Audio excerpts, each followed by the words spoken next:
What is up, everyone? How are you all doing this wonderful Monday? Not Monday, Jesus, I'm starting it off. My God, this Tuesday morning, Tuesday afternoon, Tuesday evening, wherever you are in the world. Larry B. All Klaus is in the house. Good morning to you, my friend. Good morning to you, Larry B. All. I saw Leo Messi in the chat. Mark Sintek as well hitting us up this morning. How are y'all doing? Trick is here hanging out with us as well. Hello, Trick. Kind day to you, good sir. What's the sound like? You apparently like the sound of the tunes. How's the sound of the mic coming through? Zerps McGee says, love your show, brother. Watch every day. Thank you for your honesty in the markets. Yes, I appreciate that. And thank you, everyone, for the support. The support has been amazing. I'm just getting a few things set up here in the background. YouTube's got a different interface for me on my end, so this is the first time I'm using their new interface. So I'm just kind of playing around a little bit with the outlook on my other monitor that I have over here. Massimo says, what's cooking? Good looking. Well, thank you for calling me good looking. I'll tell you what's cooking. What's cooking is I go for technically 36 hours, okay? I go for 36 hours and I have a little bit of adult fun. Okay, whatever. You know, it's 36 hours, okay? During those 36 hours, I'm not paying attention to this. I'm not paying attention to the market. I didn't do YouTube videos. Actually, do you know that yesterday was the first day in over 2 months that I did not do a video? That's right. First day off in over 2 months. I think it was like 70-something days, like 75 days or something like that. It was crazy. So anyways, I take off and then like I come and I look at my phone and I'm like, yo, the markets, man, took a shit while I was driving, hanging out. And I'm like, dude, what the hell, man? So yeah, it's crazy. I go and I unplug for a day and the markets just poop themselves. So yeah, that's the deal. Thank you all for letting me know how the sound is doing. Let's round out the market here real quick, and then let's talk about CPI data and why it is so juicy. Well, we're hoping it's juicy, and thank you, Ashley, for the comment. Ashley says, let's go, Klaus. Love the live. Let's go. All right. Let's do pricing real quick, all right? Bitcoin's in at 41,973. ETH, 2228. You know this ETH move? Let's pay attention. Let's pay attention to see if this holds that 2,000 mark. I know it seems far away, but remember, not too long ago, ETH was well under 2,000, and everyone was forgetting about it. I mean, we're not even talking a bridesmaid to a bride. We're talking about homegirl wasn't even invited to the wedding. You got XRP sitting at 62.3. We're going to talk specific XRP price. I got the charts loaded right here. Amazing how XRP and XLM look nearly identical. Like freaking nearly identical. If you wonder what the percentage of trading is in relationship with like bots and stuff like that, and auto stuff, oh my gosh, it's got to be a ton. Because when you see two nearly identical candles like that in a row, whoa. Larry BL says it's the Klaus effect. Well, apparently now I will not take any more days off, okay? No more days off, okay? We're just going to keep the market going green. That's what we're going to do. Larry, you got a great idea. But every once in a while I need a day off. My ultra training has been kicking the crap out of me. I am now down to the home stretch. I am down now to 2 weeks and 4 days of just making sure I repair my body as best as possible. I don't screw anything up. I don't stub my toe. I don't trip, slip, or any of that kind of crap, knock on wood. Yeah, 2 weeks, 4 days left until my ultra. And I had a very brutal workout on Saturday, and I feel freaking great. So I'm super excited because I am way stronger, and I am way in better shape than I was over the summer. I put a lot of good weight on, so I'm pretty happy about that. But anyways, back to the market. So CPI data. All right, here's the deal with that. Housing, I think we know what's going to happen, right? I think we know that housing, you're going to hear it about it being hot. And housing's a big problem. I'm sorry, cost to put a roof over your head nowadays is astronomical. And if you are a female or a male and you are a single parent where you need to now afford daycare, or even if you're two parents, right, and you have to put your kids in daycare costs on top of housing, which usually go hand in hand, right? When you buy a house, you have a family, so those two costs go together. It is insanely expensive with daycare. So I mean, you've got like the biggest thing, which is your shelter costs just destroying you right now. So we're expecting some shelter costs to flare up and to stay flared up. I'm telling you, until we get more inventory on the market, it's not, you know, you're not going to see housing get any better. How do you get the housing to get better? Well, you got to start having some of the supplies come down in price. That's why we're watching CPI, PPI data as well, because that's giving us the indicators that we're looking for. Messi Leo is saying, how high does market expect today? I'm not looking for moves today. I'm not. Tomorrow, when Jerome Powell talks, I'm looking for more moves. Here's what's going to happen. Let's talk about this quick, okay? Because we've got 16 minutes till data comes out. So let's just go through the learning part of this, and we'll piece it all together, okay? And remember, this is crazy because a bunch of banks across the globe the central banks across the globe use data like Fed data and stuff like that and they mimic the Fed's decisions. So what happens when the U.S. announces something, tons of countries at like the same time just announce the same thing. It's crazy. So what we're looking at is and let's bring this up here, okay? We're looking at this coming way back down, okay? Jerome Powell is going to be like, look, here is the deal. He's going to be rough. Why? Because he doesn't want the economy to stay too hot too fast, okay? He wants to balance the markets, and that's what a lot of people miss out on Jerome Powell, is that Jerome Powell's job is not to make the markets green. Jerome Powell's job is to keep the markets functioning. Okay, and that's a very, very big difference because a lot of people expect the Fed that every move the Fed does is going to make the market bullish. And that's not true because that's not always good. You don't always want to have things just like a runaway freight train because that is an economy that, like, oh my God, it's an unsustainable thing. And when you have unsustainable growth like that, the expectations that collapse afterwards are usually extremely devastating economically. So what Jerome Powell does is make sure that things just don't get too hot or too cold. And what we're looking at here with the data is this. If we can get under 3.2, that is a good sign. If the first number is a 2, mentally you can see a green pop on the market today. That'd be really legit. Like, so if the first number is a 2, you got a decent chance of seeing the market make a move. Why? Because a 2 is a good mental factor. We're out of the 3s now. We are in the 2s. We're in that last stretch, right? That last 10 yards that we got to get to before we score. So we're piecing all that together. When we look at the data and we look at CPI, like I said, housing is going to be there. Used cars, we already know is popped. We're waiting for new cars to pop, and we're also waiting for food to pop. As you can see, food is still way too high. When we start looking at the Fed pivoting dates and the big stuff, it all comes down to Jerome Powell and the expectations. The market right now, look, we know it. Tomorrow, he's going to pause. He is going to pause. If he does something else, the market is going to freak out one way or the other. But odds on, he is going to pause. Now, his words that he's going to use, okay? His words that he's going to use are going to be really, really harsh towards the market. He's going to do whatever he can to try to push the market down and not let it just blow up too much. Because what's happening is there's a lot of optimism being priced in that once the Fed starts lowering rates, they're going to like lower it crazy fast, which would flip the switch of money flow again. The thing is, though, is Jerome Powell doesn't want to do that. He wants to slowly turn the valve. Now, what's messed up about this is, what is this kind of backing up into? This is backing up into election time. So now, isn't it kind of odd that things just start improving right before the election? And when we start looking at that, okay, you got a November contract. You can blow that out the water. Screw November's contract, okay? And I'm sorry if we're getting nitty-gritty into data, but I try to piece together the whys and hows so you can understand how the market moves and why it moves and how to use this data to help you with your choices. Because some of y'all don't always play on the bullish end of things. Some of you play shorts and you love when the market goes red. You love it. So I got to make sure I give news for everyone, right? Try to be good, both positive and negative. So watch what happens on the contract data, okay? So contract data we're looking at, and right now, we are at this number right here, okay? This is where we're at, 98.4% for 525, 550. Watch what happens when I pivot to January.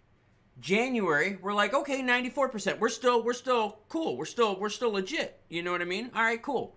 Now watch what happens to March. And there you go. in March. Now you're talking almost a 50% chance, that the market is now going to start seeing some monetary relief. Now, mind you, that would just be a quarter reduction. Fed basis rate of 500 to 525 that gets pushed out globally is still rough. That is very rough on the consumer. But housing, by the way, mortgages are already starting to price this in. Mortgage rates are falling here in the United States just a little bit. So anyways, that's March. Now you go to May and you get even more, right? Not much more, but even more. But so check it out. That's where we're at right now. We're expecting Jerome Powell to take a pause, but to be harsh on his tone. Sniff is hanging out with us. Sniff says, Klaus, someone told me the dollar will go to shite sometime between December 15th and January. It's the whole thing with everyone talking about, like, oh, the dollar is going to go to crap, or, oh my God, we're going to have like a huge global reset. What people don't understand is that the whole globe is in the same situation. So for the dollar to go to poop, that would mean you'd probably get some strength somewhere else. Sorry, but China's got a lot of debt. Sorry, Russia's spending shitloads of money fighting how many wars? So, just throwing it out there. Korea, okay, let's talk about Korea. The North Koreans don't have much of an economy to make much move. So when we talk about the dollar crashing, why would the dollar crash, and what are you comparing it to? See, and that goes back to that narrative out there where everyone is trying to fill you with all this BS. Think about this, okay? Is the dollar as strong as it used to be? No. Is the pound as strong as it used to be? No. Is the euro? No. Is the ruble? No. Is the rupee? No. India, by the way. Right? So all of these countries, their dollar, quote, quote, their version of the dollar isn't as strong either. China is in some serious debt problems. They're having some bubbles already pop up with the Evergrande stuff. They're having some issues already pop up, and they're not even getting anywhere near like the actual actuation phase of that bankruptcy. And problems are already rearing up because people are looking at the numbers. So when you hear about, oh my God, the dollar, blah, blah, blah, blah, the dollar's going to crash. Dude, what freaking denomination out there is rocking it? What denomination out there is super strong? Okay, cool. So you got the BRICS people working it together. That's awesome. Jesus, how many of those BRICS countries can't amount to shit because of their debt? You got what I call the Western countries. Oh, awesome. Economic powerhouses, but they got debt up the butt too. Dude, anywhere you go in this world, every freaking country is sitting on a damn 2008 Toyota Camry with 24-inch rims. They're chrome. They got big lips. 312s in the back. A couple V1 amps powering that homegirl up. Black tints all the way out. And you got it on airbags. But it's a Toyota Camry. And you put all that on your credit card. That is every country. Now, does every country have a Camry? No. Maybe some people got like a beat up S10 on bags with rims and subs, and the subs cost more than their car. Maybe they've got a BMW. Maybe they got a 550i, but they, didn't do shit to it and it's stock, but they paid their credit card with it. That's my point. Everyone put all this crap, and the credit is just nuts in this world. So when you're getting this narrative about, oh my God, the dollar is going to crash. Oh my God, BRICS nation. Dude, everyone's currency sucks ass because of the amount of debt that's in the world right now. So careful on that. Let's see. Marcus Dunn says, you up early? Well, yeah, I got to bring you all live CPI data, which comes out in 8 minutes, everyone. Sam Blake says, sounds like cars in Youngstown, Ohio, where I grew up. Sam, you know what I'm talking about. When the base of the trunk hits on the block, what do you hear? You hear the bass, and then you hear the rattle of the windows, right? You know what I'm talking about. And you're like, yo, dude, for real. For real, you did that? And that's what I'm saying. And it's all on credit cards. Vlad says hello. Stellar Napster says hello as well. What's up to you both? Vlad hanging out with us as well. We got about 8 minutes now until CPI data comes out. If you have any questions, comments, if you want to hear more about 2008 Toyota Camrys with 312s in the back, powered by 2 V1s, on a credit card, hey, you're in the right place, man. We're hanging out. So, anything specific that has caught your attention on the market? It appears that no, we cannot make anything. This is pumps and dumps. We're back to it, everyone. And I'm not talking about my OnlyFans page. If I was going to have an OnlyFans page, that'd probably be what my name would be, Pumps and Dumps. Nothing is holding. Look, you guys want to see how bad this is? Watch this, okay? Watch this, all right? I'm going to open up another window right here. And you guys know, I love gold. Everyone on this show knows I love gold and silver, right? Like, oh my God. Look, even gold is struggling right now. Let's go to the month. It's struggling to hold 2,000. That's kind of rough. What about the same thing with the move with silver? I'm sure y'all have been watching. The silver correction is, again, pump and dump. Pump and dump. Buy, and guess what? This is just how the market works, man. Totally crazy. Vlad says, all good here. Waiting for the numbers with the Klaus crew. Yeah, seriously, the chat is always real lit. We have a really good group of people out there. Didden Dale 666 says, hi. From Macclesfield, UK. Well, thank you. The Camaro with the 12-inch subs. Yo. If it's a V6 Camaro with 12-inch subs on some cheap-ass rims on a credit card that they're paying 28%, you could be the United States government or the Chinese government or the Russian government. Like, dude, it's everyone, man. Larry B. all pumps and dumps. Dude, seriously, man. It is. And Larry, I'm big into gold and silver. You know it, right? You've watched the channel member. Ooh, Niver Nix says, hello, DJ Klaus. He caught the intro. The intro was freaking legit, man. Whatever you name your OnlyFans, just don't use family hobbies and cards. No, I will not use family hobbies and cards. I'll use something different for my OnlyFans. But nothing is holding in the market. And seriously, like I've spent a good chunk of money lately repositioning my portfolio into a lot more physicals that I've been able to acquire lately.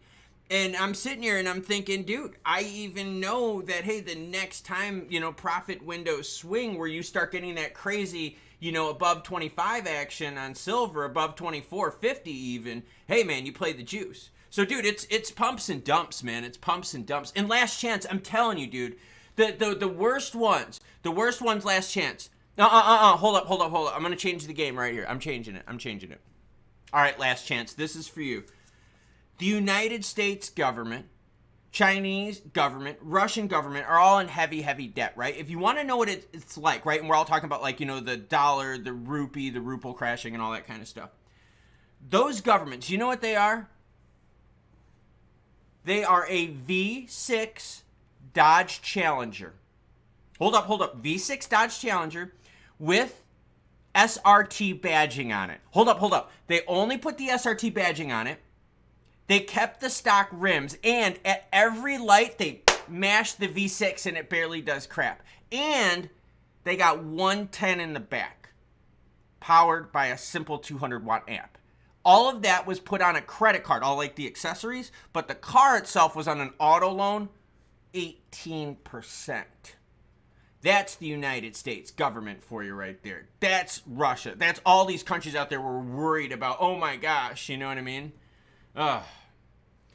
Larry Bial says, I was just given a dime made of silver with lady. Yeah, I was just given a dime made with the silver with a lady on it. What is that? There's a whole bunch of them out there, Larry. You got to send pics, man. You got to send pics.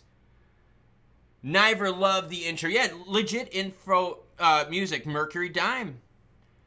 XR Peking Duck. I love the name. I love the name of that. XR Peking Duck says, good morning, all. Good morning to you. JNL 2020 says, welcome, Black Clouds. Down day yesterday. Got to hear some real truth because yesterday seemed like national FUD across social media. Dude, come on. Isn't it crazy? Okay. So we talk about expectations versus reality on the show. How many of you noticed that I took the first freaking day off in it was like 75 days or something. It was some crazy number. I mean, obviously JNL 2020 did. So that goes back to expectations, right? The expectation you have for me is that I bring the news every day, so when I take a day off, ooh, that's bad, right? I let down the viewership. Expectation versus reality. It's everywhere, man, I'm telling you. Buy here, pay here. Yes, dude, you got it, man. Last chance, you got it. Buy here, pay here. You are exactly right. Oh, God, that is funny stuff. Oh, man, everyone. All right, so I'm looking at the market and I'm looking at prices, and XRP corrected, XLM corrected, pumps and dumps. I mean, are you paying attention though to the levels where people are cutting it loose? Did you see real closely here that this move with XLM at 13.7 thrice, 3 times a lady could not break? Thrice.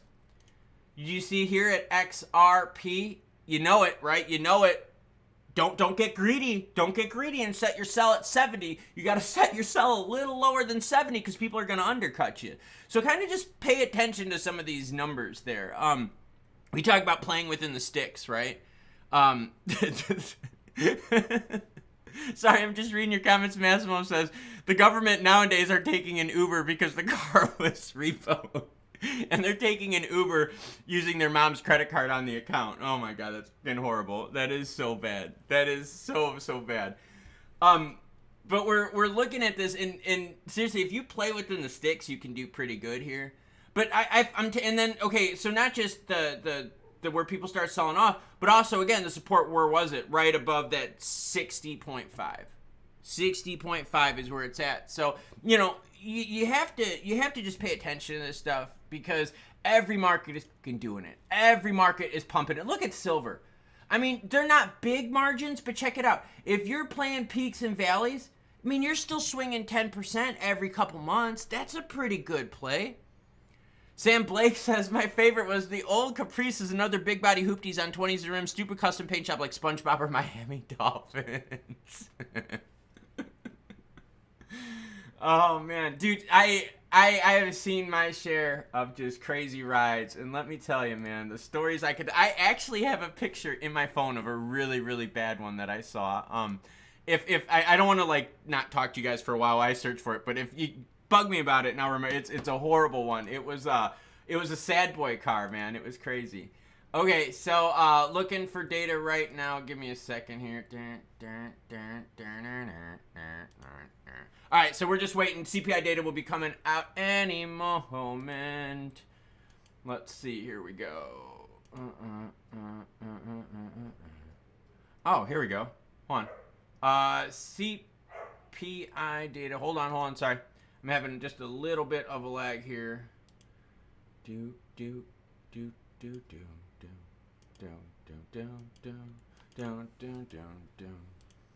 on, let me just, did I already open up? I'm gonna open up the old one here real quick too. So I want to make sure like I get this out right away, and then I also want to make sure I upload or redo this one right here too. Here we go. 3.1, everyone, is the data. 3.1. Look at that. Energy down a good amount. 3.1, everyone.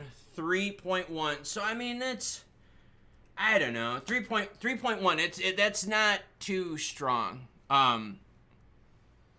Captain Flatastic says, my boyfriend has an old Grand Marquis, total thugmobile, love it. Dude, I have an old school car like that too. I got a cool one, I'm not gonna lie. Mine's got red velvet interior with like super plush seats and shit. Mine's pretty legit, I'm not gonna lie.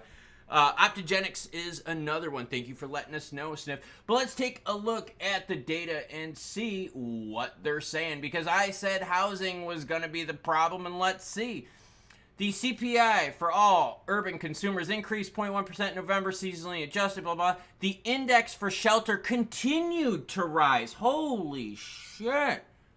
The index for shelter continued to rise in November, offsetting a decline in the gasoline index. The energy index fell 2.3% as a 6% decline in gasoline index. That's really good. Food increased. So look at that. Food and shelter is up. Wow, guys. That's crazy. Geez. Okay. All right. Wow. That's interesting. Let's see. Are we let's zoom in just a little bit more. Let's pop this bad boy up on the 2 minutes, and we will switch this one up over here and this one into the 2 minutes. Let's see if the market pivots at all on this information. We're gonna swap it over here. We are good right here. Okay, just a little bit of ping pong. All right, let's let the market digest this information here. But essentially, what you're seeing is this we would consider this flat. All right, the market's not looking at this going, oh, it's lower. Yeah, no, this is flat. All right, when you look at it at the 5-year, see how like nice and aggressive we were right here, and let's do a little snipping. Okay, let's snip it. You spin my head right round when you go down. You spin my head right around. Sorry, I was hanging out. I had, like I said, I had a fun day yesterday. This is kind of the thing that's kind of concerning me a little bit right here. Is we had a lot of juice, right? You had a lot of juice in this segment right here. But the problem is look what happened right here, and that's in this time frame. So we did good, and then all of a sudden, now it looks like we're struggling. And when we struggle, this is when it's going to come now to Jerome Powell's speech tomorrow, okay? Because essentially, I'll tell you exactly what his speech is going to be. His speech is going to be, look, if things don't improve, we're going to have to do it again and raise rates one more time. And then he's going to say something along the lines of like, we're not making any decisions because we're going to let the data tell us what we need to do. If the data keeps going flat like this, that's going to be the signal that you're going to see the CME group data pivot. You're going to see this contract totally start changing. Totally start changing. All right? That is something that you're going to have to keep your eyes on. So the fact that we're flattening out right here is a very serious concern because, I mean, look, rates are high anyways. If you're looking at buying a car, rates are insane. And people have to buy cars like every couple years, right? So there's a lot of people that are going to try to put off buying a car because, you know, rates are high. But the thing is, rates are going to stay high for a while, so eventually they're going to have to, that's right, get a car. So these rates, right, they're going to affect more and more consumers as time goes on as the Fed leaves the rates really high. Now, if the Fed raises rates, oh, God, that would suck. Fed raising rates would set us back quite a bit. Then we start talking about, did they overcorrect? A lot of us are thinking they overcorrected already and maybe cooked things a bit too much in the oven. I'm sorry, Grandma Ann, you cannot add gravy to everything to make the turkey moist. Sometimes you just cook the shit too long. Love you, Mom. But the market is going to start looking at what Jerome says, but even now the CPI, PPI data becomes even more important. I think a lot of people were expecting we were going to keep riding this thing on down. All right. I was hoping for better. I'll just be honest with you. All right. I'll be honest with you. I was hoping for better. I was hoping for something. Even 2.9 would have been a good mental thing saying, okay, cool. We broke threes. We're back on twos. We're legit. We're good to go. But this going to 3.1, I mean, it's essentially moving sideways here. See, the Fed doesn't have to raise rates, but what the problem is, you know, to be effective, the problem is this, though. If shelter keeps going up and up and up, you are going to have a big problem. If shelter goes up and up and up, Jerome Powell may have to come out with something big. If no matter what we're going through right now, housing is still up and a mess. Remember, Jerome Powell's job is one thing. It's to make the markets work. So if the housing market is starting to just destroy inflation numbers, and if the housing market is pricing a whole bunch of people out of it, where now you're going to have more people into renting. But rent's already high, which means, guess what, everyone? They can raise rent even more. The housing is the problem. And I have told everyone this, I think since I've started the channel, I have told everyone this. I said, housing will not crash. Now housing will not crash. We're not in the same market as 2008. We're nowhere near where we were like 8 years ago. Nowhere near. Most of the people that are in homes right now are in homes that are at a very juicy interest rate, and they'll stay there. They'll park their butts there for a while because it's cheap money. So a lot of people are good there. A lot of people's homes are worth more, so now they're like, whoa, our house is worth more and our loan is cheap. Holy shit, this is nice. So what happens is you have the private equity groups that have a lot of cash. See, when they have a lot of cash, they don't have to pay any of the base rate stuff. I'm sorry, wrong screen. They don't have to pay any of the basis, right? They don't have to pay as much juice. When money was cheap, Truducle in the house, good morning, brother. Good morning to you, my good man, Truducle. But when rates were cheap, right, and money was flowing, a lot of people bought. So now it's pretty much, you're going to see the market get squeezed more by these private equity groups because they have so much cash. And when we did the calculations cash-wise, it was coming out to like mid-2024 is when they would start using more expensive cash. And when they use more expensive cash, their buying power comes down, which then would hopefully mean that home prices would start coming down.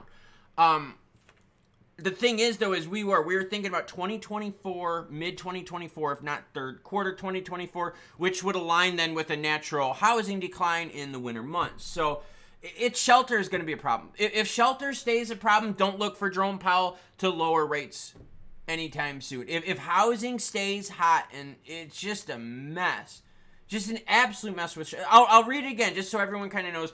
Because remember, the Fed's job is just to make the markets work. And Simone, I saw your comment. I'll read Simone's comment. Hey, Klaus, hope you're having a great morning. Well, thank you. I appreciate you asking, Simone. I hope you're having a wonderful morning, too. CPI came in as expected. Yeah. It's crazy. Last chance says the RV market is tanking. Yeah, remember when you couldn't get an RV during the Rona time? And now, oh my God, they're everywhere. The lots are full with this stuff, right? So supply and demand, right? If you got a whole bunch of them, it's going to start coming down. Let's just deep dive a little bit. Okay, food away from home. That's hard. That's hitting a lot of people. Okay, so when you're traveling, business travels, personal travels, vacation travels, food away from home is still rough. Now look at food at home. Am I happy that dairy has gone down? Yeah, my son drinks milk. We eat a lot of cheese in this house. My cheese, though, is fat-free because, like I said, I have to be ready for a race, so I got to watch what I eat. But I still eat cheese. So it's cool dairy's going down. But you still got cereals, bakery products up there. Non-alcoholic beverages up there. Now, fruits and vegetables from the farmers, that seems to be leveling off. Okay, let's now take another dive into things. Let's look at energy, okay? Energy commodities, down big. Look at that. The oil rally couldn't last, no. Down 24.8%. And that's year over year. That is a big correction. Why is that big correction happening? Because economies are slow. And when economies are slow, they're not building as much. There's not as much expansion construction. So the demand for fuel oil is lower. Same thing with travel, with flights, right? If we're not flying as much, we're not using jet fuel as much. If the world is kind of coming down monetarily, we're not doing as much. Gasoline down too. I kind of like that. That makes me feel good. Okay, let's look at energy services real quick. Electricity up, kind of a problem. Like I said, things associated with shelter are okay. If you want to know a crisis you should really care about, none of this stupid dollar crashing, ruble crashing, none of that shit, none of it. Housing. Pay attention. If it becomes to where people, more and more people have to come up with alternate ways to live, you're going to have a problem. More people may be moving back in with their parents. Maybe more people living in, I don't know what you, like multifamily homes, where they could kind of break down the cost a little bit. Because if you're talking about electricity is up, you got food still up, house is still up, that's a lot of pressure on the consumer. And this is global too, all right? What we're talking about here, you're seeing it countries all across the globe. They're having problems with housing like this. So electricity, natural gas, we're cool with that. Let's see what commodities, less food and energy are rocking out to. Okay. We talked about it, right? Used vehicles down, right? Moshraba Nagvi says, hello, everyone. Hello to you, sir. Used vehicles down, we talked about that. Look at that, though. Tobacco syntax, the highest of the group now at 7.7.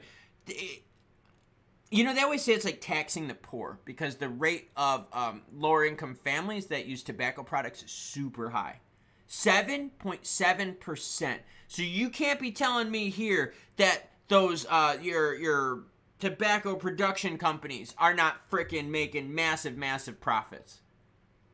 If their prices are up that much, there's some big profits in there. Alcoholic beverages still up.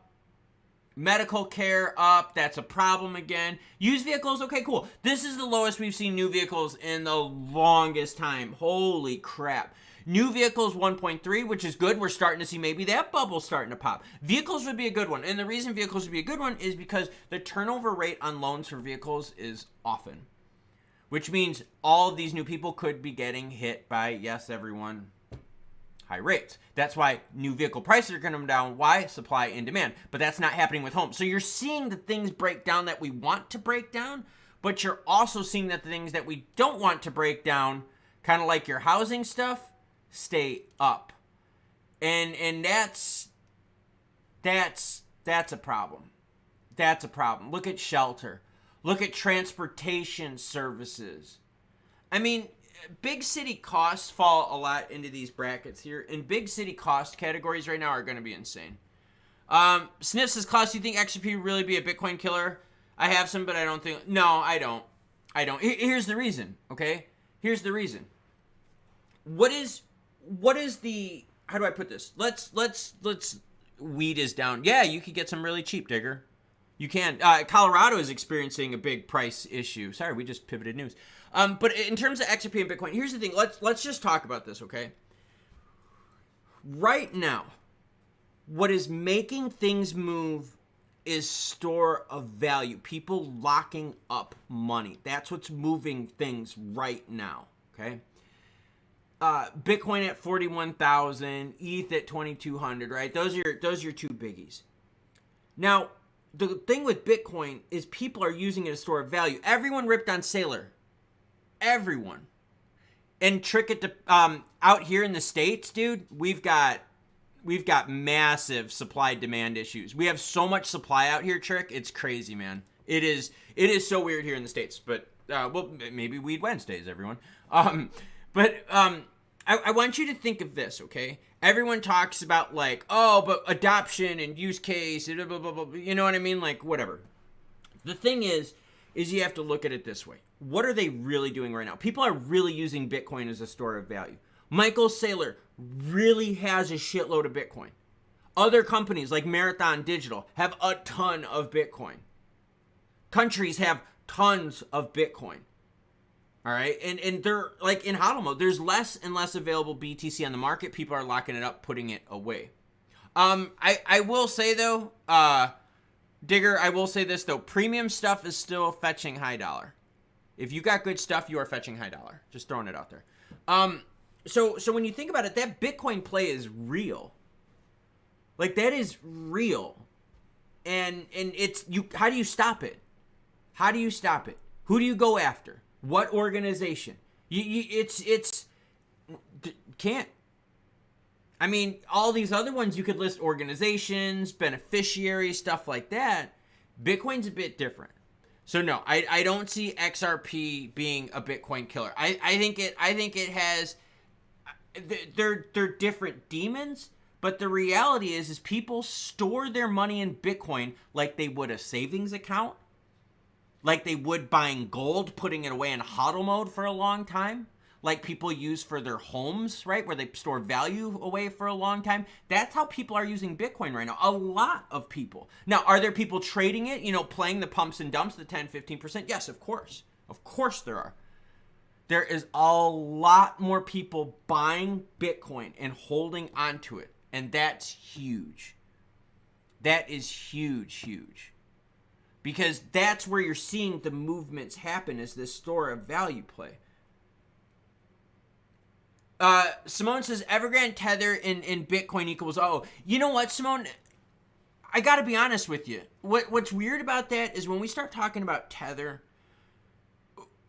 it's like, I don't want to say this a bad way, but it's like fake it till you make it, right? I think they made it. Like, I think they made it. Like, it's almost like they faked it long enough to where now people are looking at it going, dude, Tether is what we prefer over everything else. And all of us are sitting here going, dude, we thought it was a time bomb. Meanwhile, USDC is a pile of, like a total pile of garbage. No one wants that. Alaire's a scumbag. All right? Jeremy Allaire, if you're watching, which I doubt it, you're a scumbag. But, I mean, USDT, a lot of us thought, money printer go burr, homeboy is going to collapse. Dude, it's gaining more and more market dominance. PayPal's PYUSD, another turd sack of a product.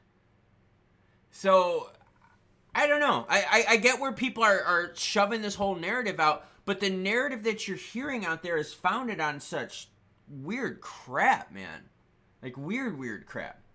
So, I don't know.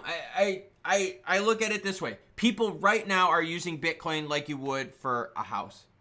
People put their money in a house thinking, hey, I'm going to hold on to it for 10 years, store of value, make some money along the way, juicy goodiness. People are doing that with Bitcoin. Sailor's doing it.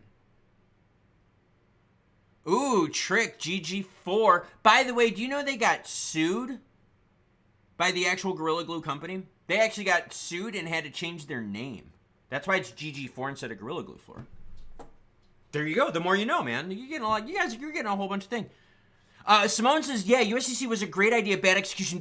Simone, exactly. And you know what really screwed them over? And this is what pissed me off, Simone, was that Allaire went, and pardon my lack of business phrasing right now, okay? We're hanging out with Klaus, okay? Allaire went balls deep by putting it all into U.S.-based security, short-term treasuries and stuff like that. Dude, you did not diversify, you fucking moron. And that's what bugs me about Saylor, okay? Okay, that's what bugs me about Saylor. Saylor, you stupid ass.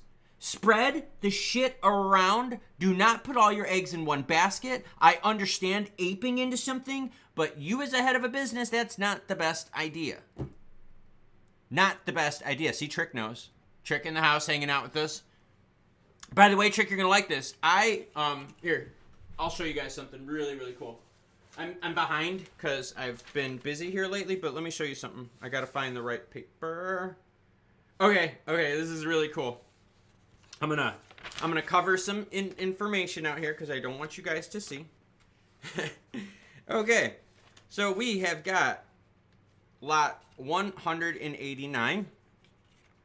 That is this box right here. This is for you, Trick. You're getting a live gold and silver show, Heavy Metal Mondays, because I was traveling yesterday. I apologize. So you're getting a live one.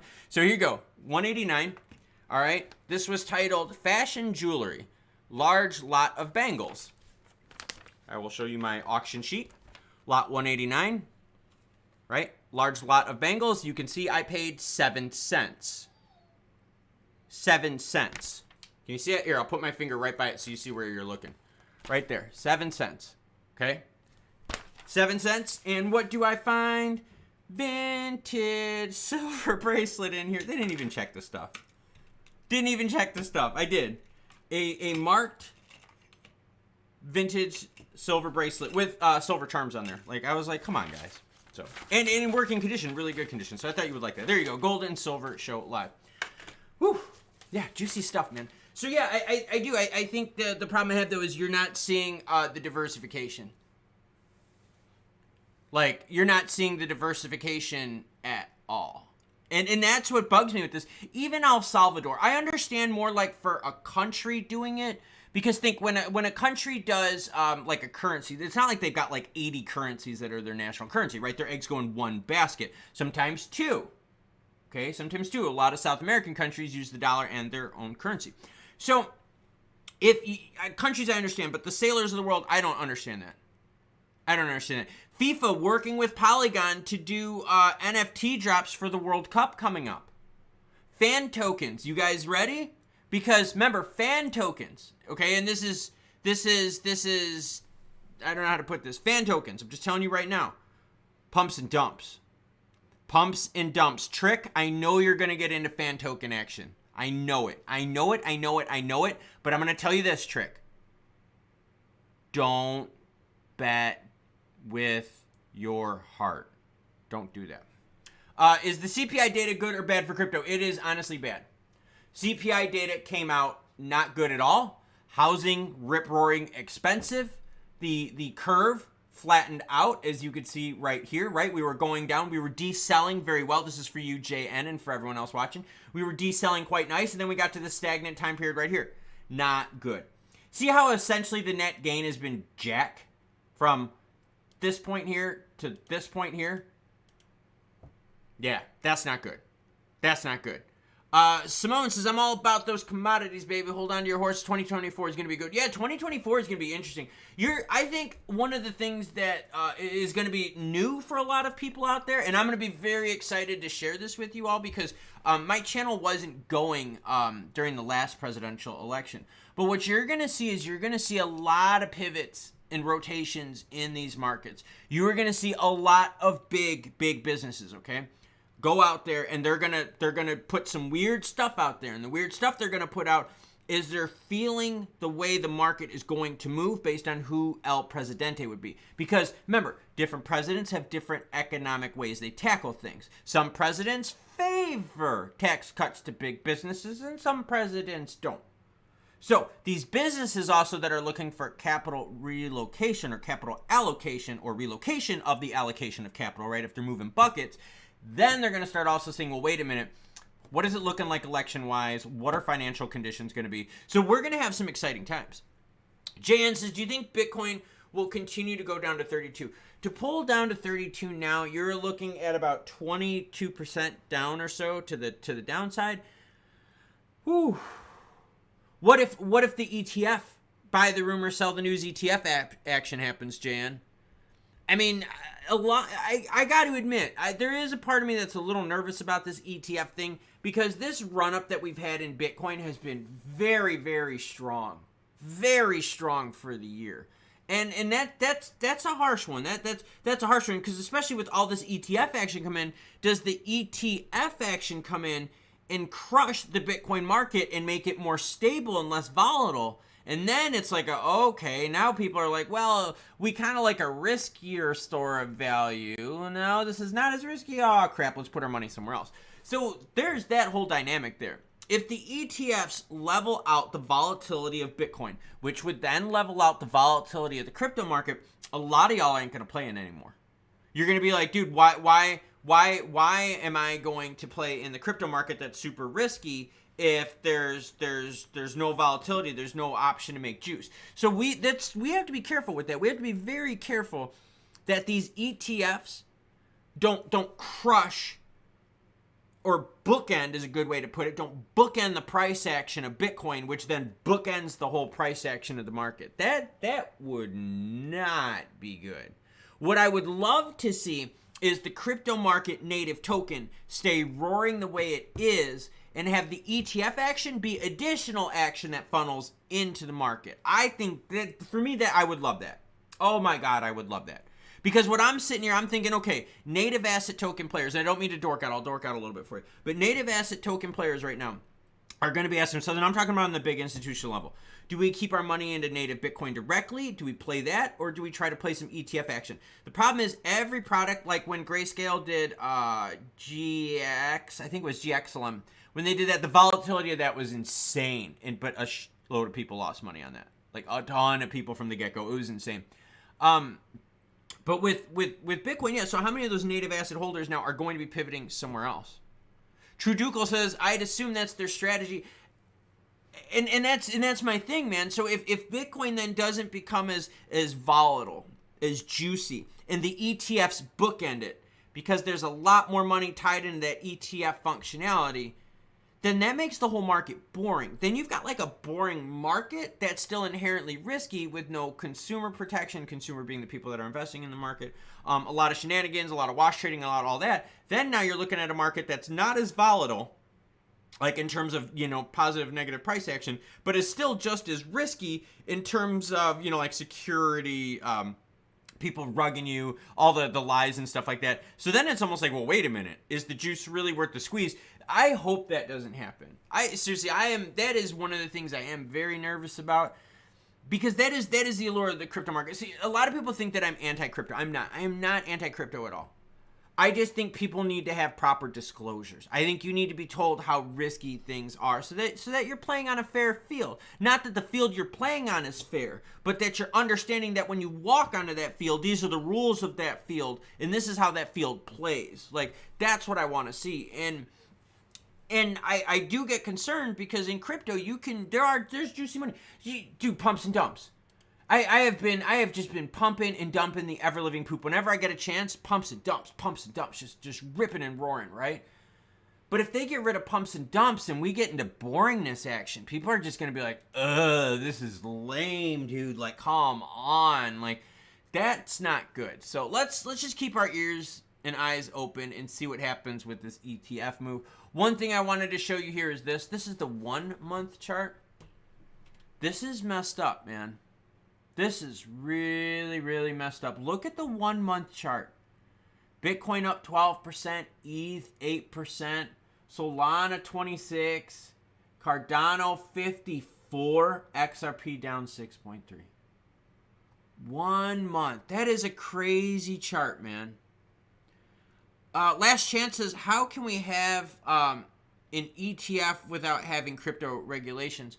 because the ETF products should be regulated, and that's what they're trying to figure out, right? How do you get those protections in place? And that's crazy. That's crazy. Simone Spencer says, sidelining with dry powder. Simone, you're just kicking ass today. She's right.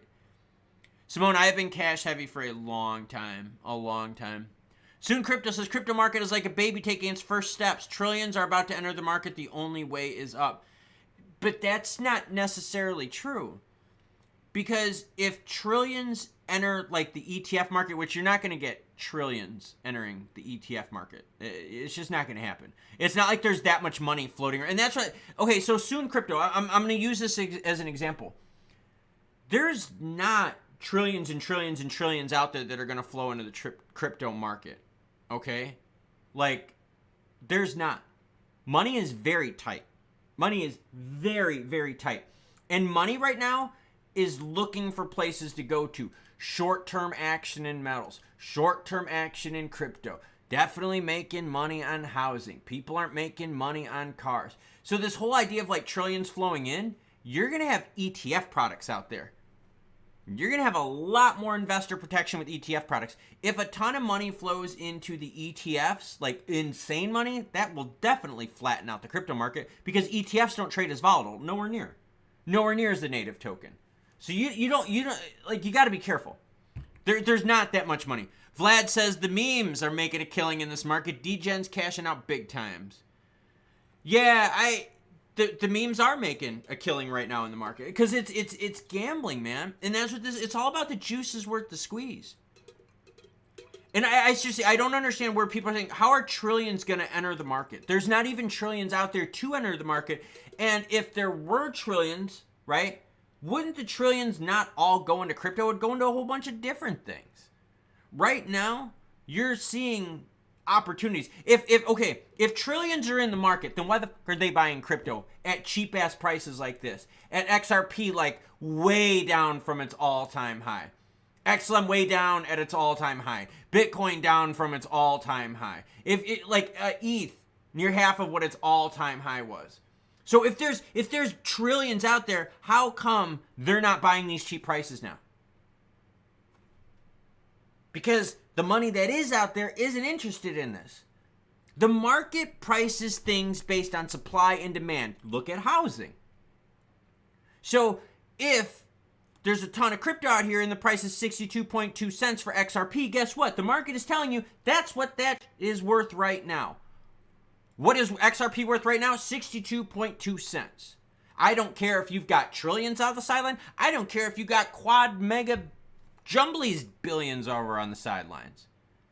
All that money is looking at XRP at 62.2 and going, yeah, okay, maybe. It's 62.2. Meh, not really excited. Okay. So yeah, don't really care. Don't really care. Trillions, they're looking at the market going, nah, not worth it. Vlad says, sometimes I wonder why I stay away from all the memes. Yeah, but soon crypto, the whole thing, like with, you're not going to get regulation soon. Where are you guys getting this stuff? The people that control the House right now are struggling. The people that control the Senate and the people that control the presidency are not going to make new crypto regs. The only new crypto regs you're going to get out of Senator Warren and her crew are going to be regs that hurt crypto. We talked about like the EU. Oh, once the regs in the EU starts going crazy, guess what, everyone? Oh my God, EU regs are going to come in, money's going to flow. Money didn't flow. There ain't no money. And the money out there is going, okay, XRP is 62.3. This apartment building over here is 5.6 million. I've got this business over here. Okay, this business here is 30 million. They're like, everyone's looking, they're trying to see where the deals are. Regs aren't going to happen. Why? It's an election year already. That's it, guys. We're less than a year away. Ain't no one gonna be working on regs this year. No way. I get it. I get it. There's a lot of hopium. There's a lot of positivity built into the market. The Democrats and Republicans right now don't give a about crypto. Crypto on their list of things they're worried about is at the basement. It is at the basement. I'm not even talking about U.S. government. I'm talking about like every government. They don't care. There's so many worse things that governments are dealing with right now. Everyone's like, oh, Stellar in Ukraine. Once they build a CBDC, Stellar and XLM is going to roar. I'm still checking out Garmin right now. Hold up. Oh, damn, Garmin. Garmin's telling me that guess what? That hasn't done shit for the price of Stellar. 12.3. You could have 30, 40 trillion on the sideline. They're not buying it. They are not buying it. What are people buying? Houses. Housing is staying up. Gold still above 2,000. That's okay. People are buying more of that. Oil's not holding shit. Oil sucks. Cool, you get regs. You're not going to get regs until the election is over. And then here's the best part. Then you got to remember, in the whole grand scheme of things, crypto is near the bottom. If housing is crushing everyone, right? We all need a house over our heads, okay? We all need a house over our heads, right? So what do you think the government's going to try to fix first? Housing. Do we all need crypto over our heads? No. Do we all need to eat crypto? No. Do we need food? Yes. Do we need housing? Yes. Do we need jobs? Yes. That is what they're going to work on.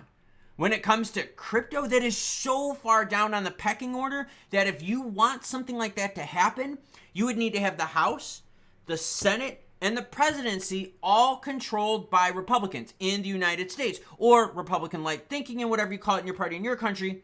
And they would have to have that for several terms so that they could fix all the other shit that they would want to fix. Because think about it.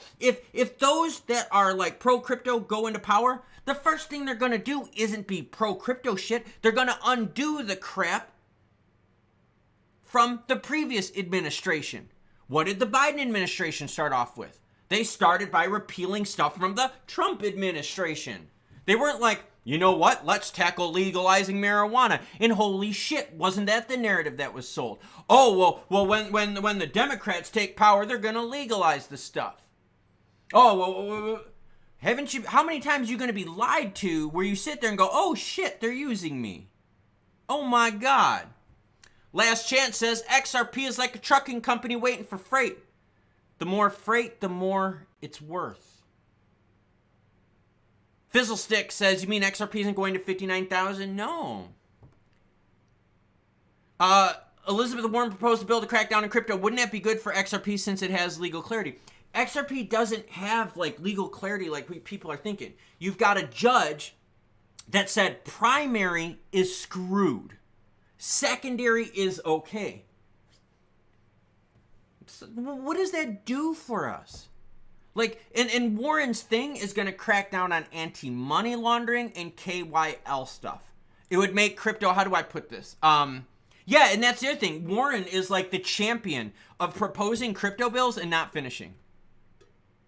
Like, just Warren is one, her record is piss poor. Her record of bills passing is about as high as her Native American DNA percentage. Oh, tell me that wasn't juicy. Come on. You don't get material like this on a Tuesday. That was raw and that was juicy. That was a really good joke. Come on now. For those of you who know who Elizabeth Warren, you know exactly where that joke went. But I think that's the thing. I think a lot of people out there are being lied to about potential because think about it. How many people were lied to? Oh my gosh, we're gonna have marijuana legislation in and it's gonna fix everything. Dude, you could executive order that stuff. You could decriminalize. You could do all, and they're still not doing it. What about daylight savings? Daylight savings got the nod from both the House and the Senate. And guess what? That shit didn't pass.